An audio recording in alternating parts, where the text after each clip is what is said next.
Meanwhile, folks, presidential hopeful Elizabeth Warren is betting big on her Medicare for All plan, and it just might not pan out. According to data from Newswhip provided to Axios, a whopping 70% of the most engaging articles on social media are about Warren's plan in the last 2 weeks. However, they were negative.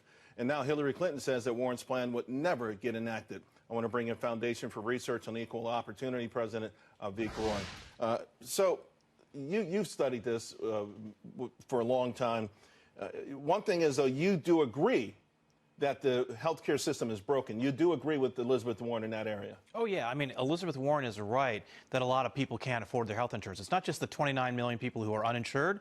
It's the 100 million more who have insurance, but their premiums are going up. Deductibles have tripled in the last 10 years. So people are a lot more exposed to these rising healthcare costs than they used to be. So then what do you make of this battle in the Democratic Party where, you know, about a month ago, Medicare for all, everyone's raising their hands. Yeah, we're back.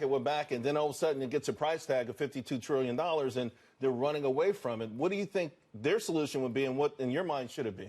Well, in the presidential race, the big dynamic that's different this time around is in the 2020 Democratic National Convention. The superdelegates, the establishment Democrats, don't get to vote on the ballot in the first ballot. So the candidates have to appeal to the base. The base wants single payer. The base wants Medicare for all. And so the more center-left types like Joe Biden and Buttigieg, they're baiting Warren to put the plan on the table and talk about, well, how she'd raise taxes. So you don't think she's committing political suicide here? Oh, I actually think she is in the long term in a general election. There's no way. But as far as getting the nomination.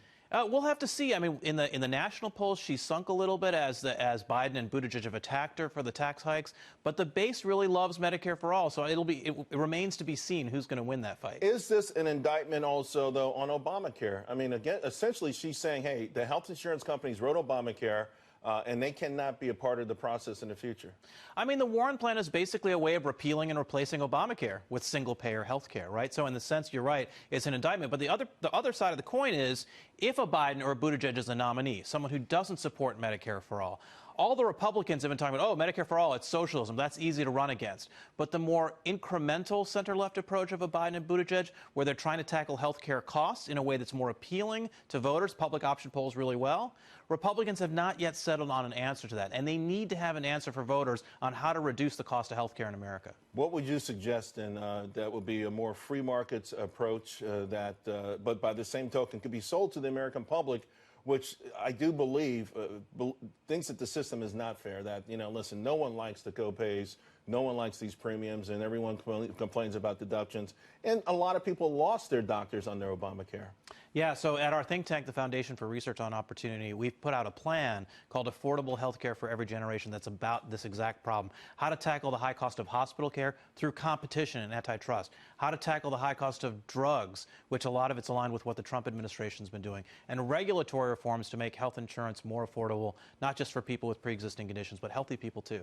But how exactly does that work? I mean, it sounds great when you put it in broad strokes. So did Medicare for all, until everyone found out, you know what, it's only going to cost $50 trillion. No, this is a plan that would reduce federal spending and reduce taxes, because at the end of the day, the reason why health care is so expensive in America is because of 75 years of policy mistakes where we've taken the dollars out of the patient's hands and given it to third parties, fourth parties, fifth parties to spend on your behalf. So the more you push that to the patient, to the consumer, and they get to make the choices, costs will go down because people are competing for their business. Real quick before I let you go, though, the government, the federal government, would have a bigger role then? A smaller role. Would they negotiate prices, though? Would they use their purchasing power and things like to negotiate lower drug prices? They would use their negotiating power to actually increase competition. So more generic drugs on the market, more biosimilar drugs on the market, to expand the role of competition in reducing prices. All right, Avik, it's been a while. Great seeing you. Good to see you, Charles. Thank you very much.